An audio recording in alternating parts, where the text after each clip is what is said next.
All right, well, welcome to All Things Awesome with myself and my boy Jonathan Coyle. I know, Jonathan, dude, this is episode number 1. We actually, true story, you and I recorded episode number 1 out there at Monster Energy, and that was back in October, and you were so busy and I was so busy, it never hit the light of day, so we're going to drop that in the future as like a lost episode. So we're redoing episode number 1 6 months later, because you and I actually now have an abundance of free time on our hands to knock this podcast out finally, man. Man, okay, so how crazy how things change just in the matter of, well, actually, it actually changed in a matter of weeks. So you and I were so busy. We were traveling nonstop. It was like a big deal for us to get together and do this episode live at Monster HQ just because we wanted it to really kick off with, like, you know, I guess our best foot forward. So we thought it would be better to have the content of you and I there together. We'll have a video, the whole deal. And I remember being there being like, yo, dude, like, we're going to have to start doing this on the phone because both of us are going to be traveling for the next, like, 6 months straight. Like, our calendars were, I think, like, us and, like, the president of the United States were traveling probably the most.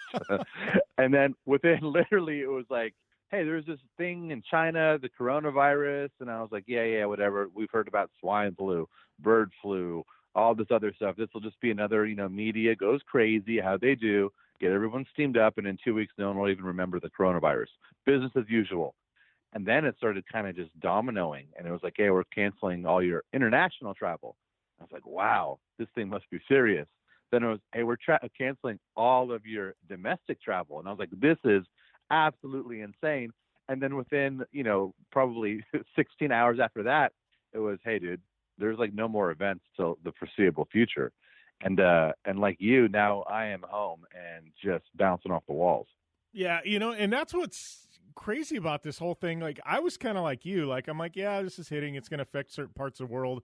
Feel bad for them. It's not really going to hit here. And then, you know, like you said, it was slow. You know, I don't even want to say slowly. It was like, boom. Like, that thing just started spreading. And I still don't think we know the impact of it. And I can promise listeners, this will not be a whole show dedicated to coronavirus. There's plenty of that crap out there. We're not going to go down that. But I feel like it literally, you know, there's people sitting at home, and some people are going, oh, this is a conspiracy, it's a this or that. And I'm like, well, pump the brakes here. Like, I can't tell you if any time in the history of our country, every single event, movie theater, bar, restaurant, sporting event, live or on TV, like motorsports event, concert, play, like, has been canceled. Las Vegas Strip, dude, I got friends in Vegas sending me pictures. It looks like a freaking zombie movie in Las Vegas. Nobody around. I'm like, this is not a conspiracy. Like, this is a real deal. This has brought the entire, not our country, the entire world, like, to its knees, man. It's like the people that are out there still thinking, oh, this is a fluke deal. I'm just like, whoa, facepalm. Like, what the hell, you know?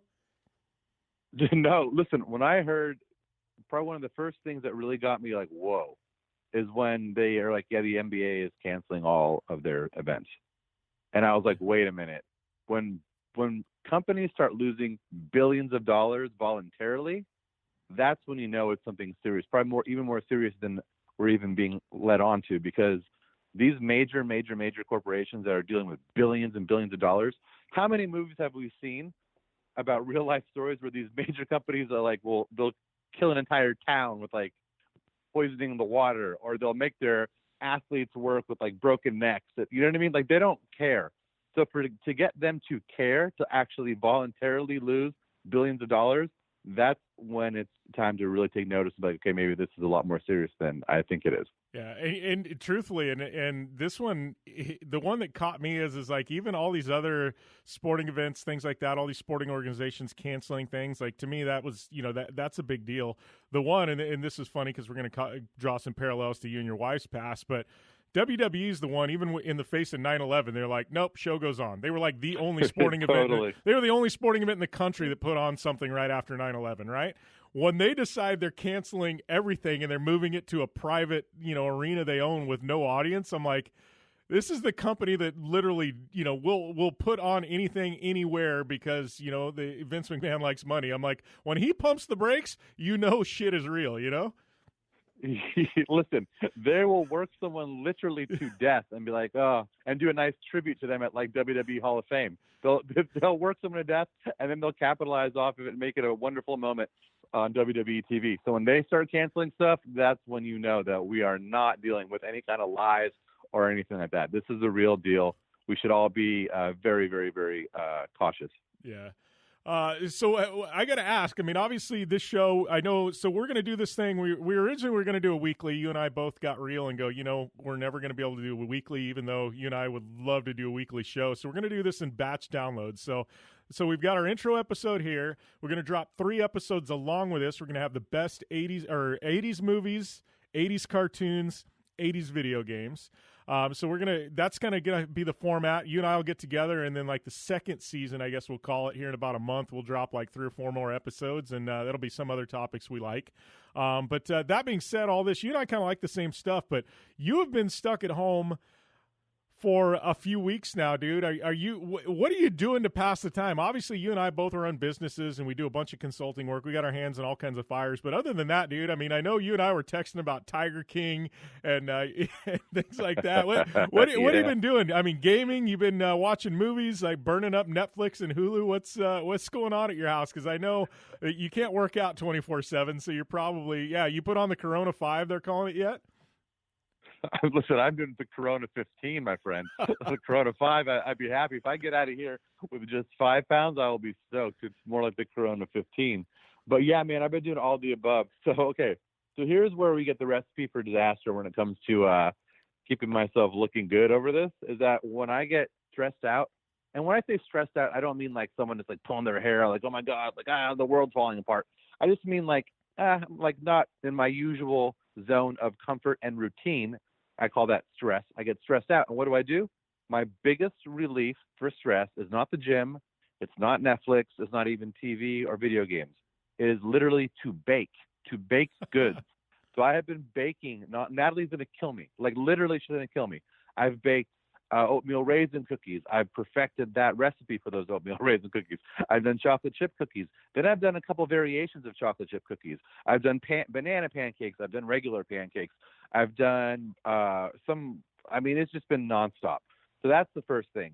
Now on top of that, so then I'll have these wonderful baked goods, and I will do exactly what you said. I'll sit down and say, hey, this Tiger King, this looks delightful. Let me watch this. And I will binge watch an entire season in one sitting while eating like chocolate chip cookies. It's getting bad over here at the Quill household. Yeah. You know what? I think you're the first person in America to call the Tiger King delightful. It was delightful.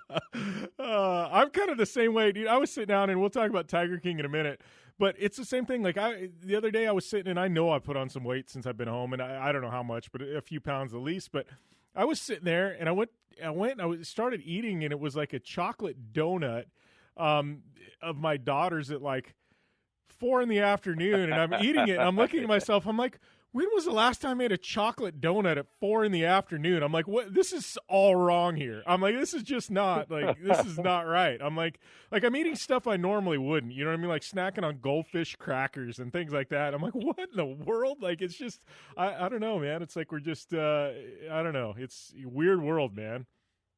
No, I would actually say that my diet now, how it's gotten, it's not quite as bad as it was when I was in college, but it's definitely the worst it's ever been since I've been like an actual adult. It's unbelievable. Where I'll start laughing at me, the nerve. I'm like, the nerve of me to be getting up at, like you said, like 4 p.m. eating chocolate donuts. Like, I'm like, who do I think I am? I'm a grown man. I'm not like a child, the child at a birthday party.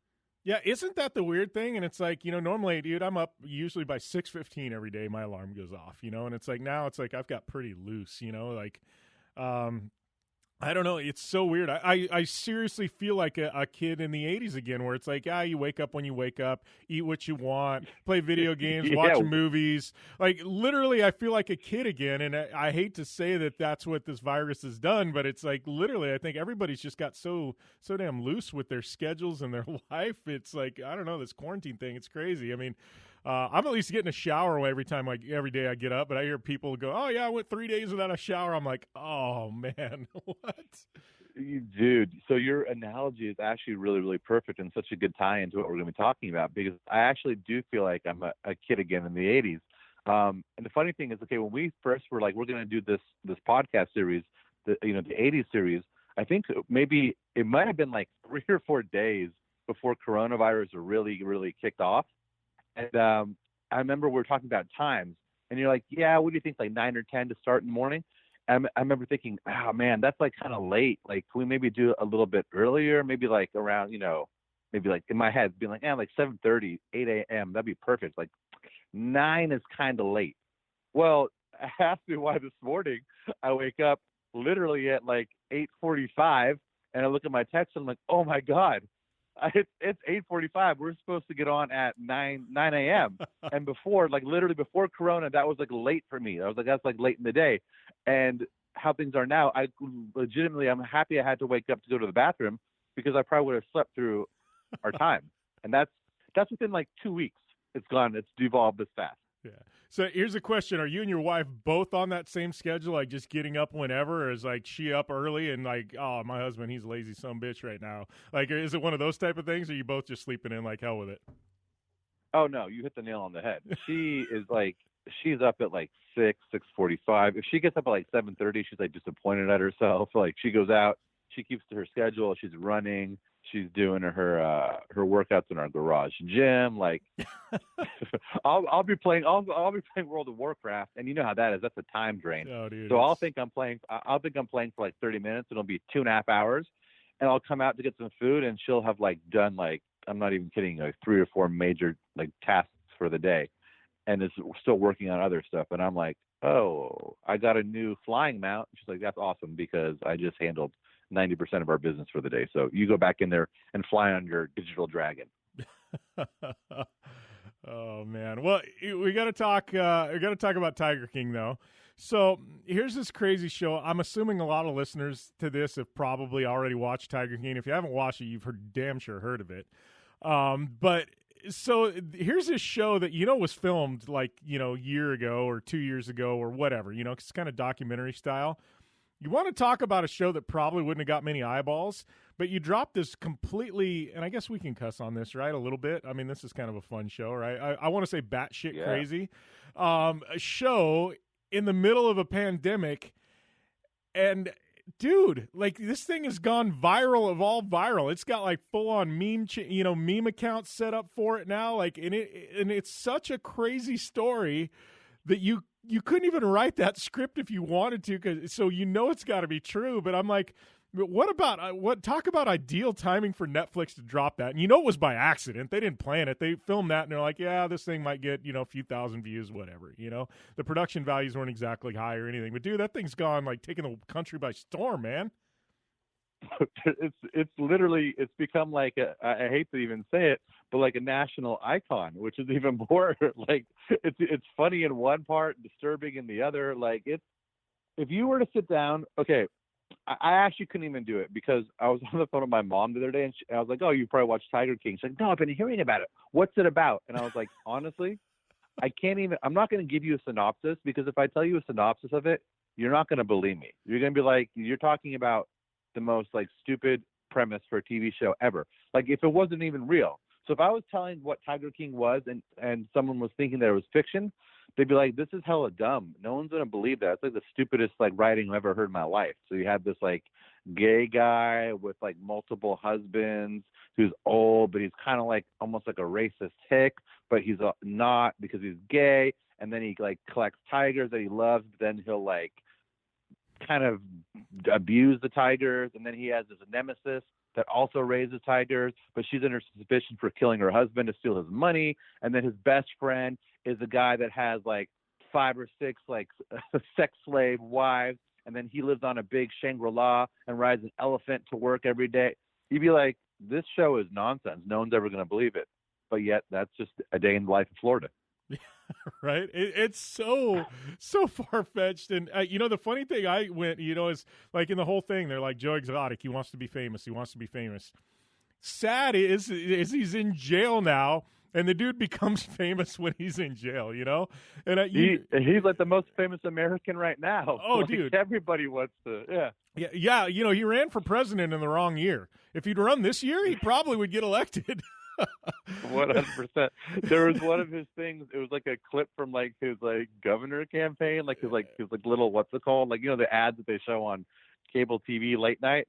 And he's like, I'm butchering it. I'm sure fans know it like down pat, but this is the gist of it. But he's like, it shows him like dressed up, like he looks like if Dog the Bounty Hunter had a worse style, that's how this guy would look, right?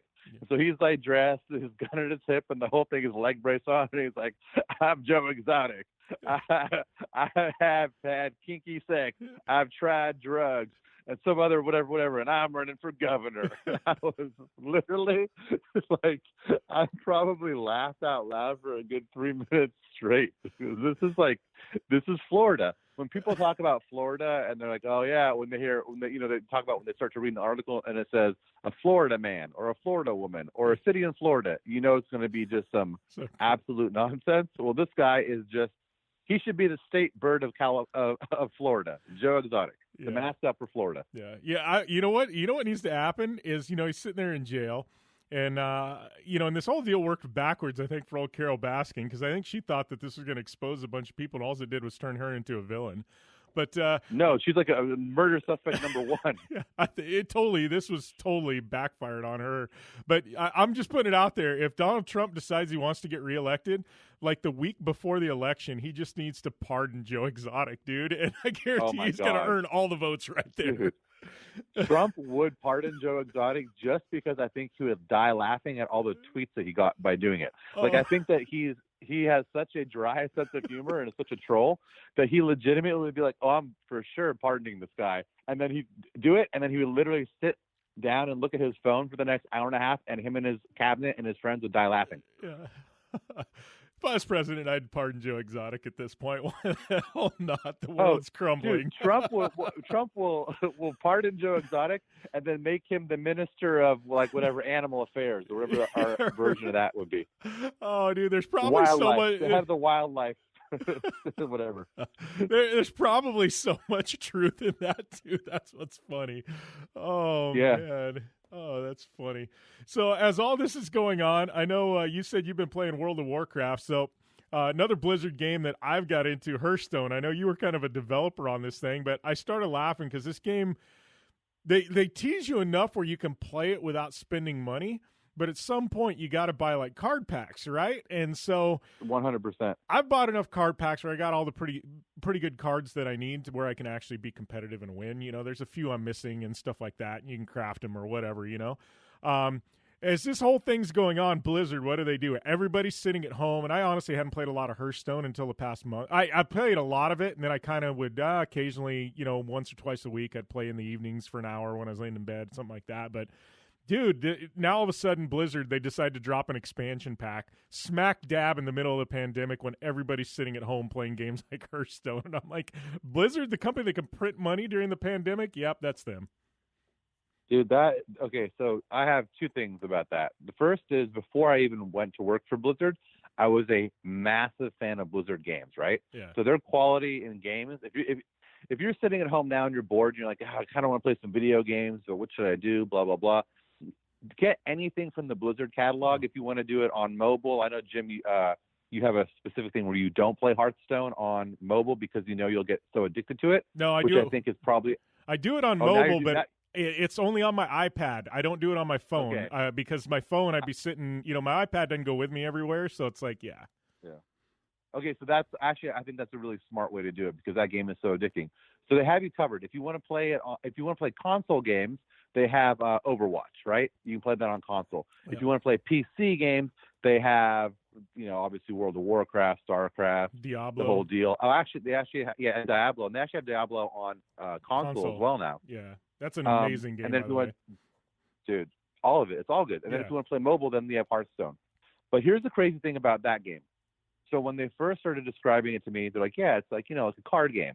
And I was like, yeah, I get that we're at a nerdy company for sure. That's why I'm here. I'm a nerd, but card games are like the nerdiest form of nerd. Like, what are you guys doing? Like, no one's going to play this game. Like, we've come so far, right? Like, you played the card games back in like the Dungeons and Dragons days when video games weren't just as kick-ass as they are. And so they're like, no, we're going to do it. And we're going to make it like, then they started kind of explaining it. They're like, what's the fun, like the really, really fun part about these card games is you buy a fresh pack of cards, and that experience of like, this is how detailed Blizzard thinks about things. That they're talking about like everything is the user experience. So like when you buy that new pack of cards, you're holding it in your hand, and there's that anticipation of what it's going to be in the thing. And then I open it up, and there's like that smell that comes from a new pack of cards, and like my hands are shaking. I'm opening them. What cards do I get? What cards do I get? So like the hardest part for us is going to be how do we replicate that experience for the customer when they buy a new pack of cards. So they, obviously when you buy a pack, it's like the explosions and the whole thing. And so they really, just giving that example to show the amount of level of detail they think about when they're creating any kind of a customer experience. And even just that card game, they thought that much about every aspect of it. So long story short is I'm like, okay, I'm getting on board now because I'm hearing the passion behind it. And there's a lot of passion behind that game. The people that were really pushing for it, they really were invested. And so the game comes along, it's ready for us to kind of try internally. And like you said, you can play and kind of win these tokens, and then you can use those tokens to, buy packs, or you can just spend the money and buy a pack. Well, I wanted to see how much money does it actually cost to buy a full deck, right? So how many packs do you have to buy to get all of the cards in that series? So I think I was probably the first person there to do this. Every year at Blizzard, you would get it's like $500, $600 in BattleNet credit, which is like Blizzard money to spend on Blizzard products. And so I literally spent $500 of my Blizzard credits on packs of cards. And by spending that $500, I ended up with every single card in that pack, in that deck. So that's how much it takes to get, and I'm trying to think how many decks there are out there now. What is there? I think they've rotated some out maybe, but I think there's maybe like 8-10 different decks. They got a new one dropping here. I think April 7th, I believe, is the next drop. That's crazy. Yeah. And there's ways to craft certain cards. Like I know I've got, what is it? I've been playing the Priest lately, and there was a card that I wanted that's really hard to get. And so I had to spend a boatload of stuff to craft the card. But, dude, So do you still actively play the game? No, I don't, because World of Warcraft has become like a full-time job, man. Yeah. That game, I feel like if you play that game and you are actually like semi-good at it, it's very hard to play other games as well. Yeah. I played World of Warcraft, we're going back maybe a decade. I played for a good 6 months. I didn't have any friends that were playing it at the time or anything like that, so I was just kind of playing solo, and it was fun, but I just, I don't know. It got to the point where I spent probably too much time playing it, and I just kind of got away from it, but it was definitely enjoyable. You know what I mean? I dug it. It was one of those, it's like with the whole esports and sim racing side, I'm really highly involved there, and people are like, how come you don't have a sim rig? And I'm like, the reason why I don't have a sim rig is because, and they're like, oh, to help with your racing. And I'm like, yeah, and if I had a sim rig, all I would do is sit there and I'd be, 10, 12 hours a day, I'd be racing cars, and you know what I mean? And I'm like, I wouldn't get business done. And I saw Warcraft as kind of one of those things. Like, I'm like, I get into World of Warcraft, I'm going to be like so into this, I'm not going to get actual real work done. So as soon as this quarantine is done, I'm off World of War. Like I'll maybe let myself play once the quarantine is done, I'll probably let myself play 3 times a month. Like that'll be it. Like I won't be as good or as far along in progression as I am now. But it's not. You can't casually play this game. You really can't. Yeah. It's one of those where your wife goes, hey, I'm going to go out with a friend or something. We're going to go have lunch or go have dinner or something. You're like, all right, cool. And then you go and sink, time into Warcraft, right? It's like she gets her evening, you get yours type of thing. Yeah. Well, yeah, where it's like, hey, babe, here, how about you take Sharon out and you guys have just a wild night on the town. Come back whenever you want. Go to Vegas for a weekend. Who cares, right? And then I sit in front of my computer. Nice. But the crazy thing about World of Warcraft, just because I am going to try to sell you on playing with us right now, so be prepared for my pitch, is that so right now, because there's so many people playing, I have a really good squad of people that play. So my buddy Matt, he's in New York, and he's just like a kick-ass player. He plays a lot, but he streams. He does Twitch and all that. Yeah. So he kind of, so he's kind of how I am with fitness. He uses it to kind of monetize as well.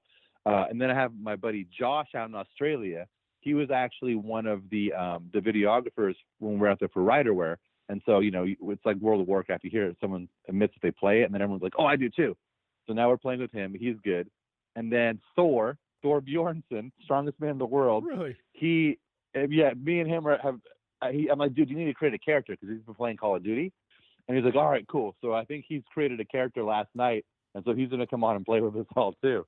So we're turning into like a little World of Warcraft squad. So you got to jump on board, man. All right, I may have to take you up on that. Well, I think that would be fun, especially with you guys all in there, and especially and then you like there's- it too.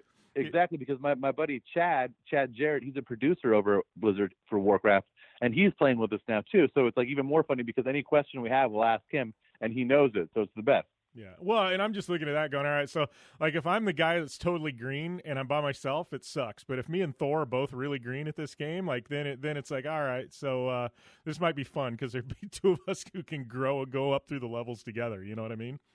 Oh, dude, and also between Matt and Chad, they're both excellent. Like they carry me through everything. By the way, just so you know, like it's not one of those ones where it's like, oh, Jim sucks and everyone else is great. It's like, oh, Jim is another Jonathan. It's okay. They're so good that they carry me through everything. Nice. Yeah. That being said, dude, I know we didn't get to do it. We just need to block off BlizzCon. That's going to be like that has to be our must do this year. We've got to do that, dude. I mean, I think with everything else going on in the world, that'll be late enough in the year. It's not going to get canceled. I think you and I just need to book that weekend and just be like, we're doing it. No, we do. And we know we need to do a big thing while we're out there too. So we got to obviously do our podcast. I would like for us to do some kind of like live, whether it be on YouTube or IG or whatever. Yeah, for sure. And then we should also, I'll talk to my buddy Chad as well. And we'll try to book some like kind of like interviews or discussions with like either big gamers or big guys up in Blizzard. And then we'll really make like a weekend out of it and maybe do a whole, like how this is going to be like, you know, like a batch, like blocks of a series. We will for sure do one around BlizzCon. Yeah, We have to do that. We have to commit to that right now. Yeah, let's do that. And we could do like 3 or 4 episodes right at BlizzCon, and that'll be like a season. We'll call it the BlizzCon season or something. So down for that, dude. Yeah, we got to make that happen. But so this has been our intro episode. So I think we're going to sign off from this one, Jonathan. And I guess for those of you tuning in, the first episode after this, you guys are going to get it's going to be 80s movies.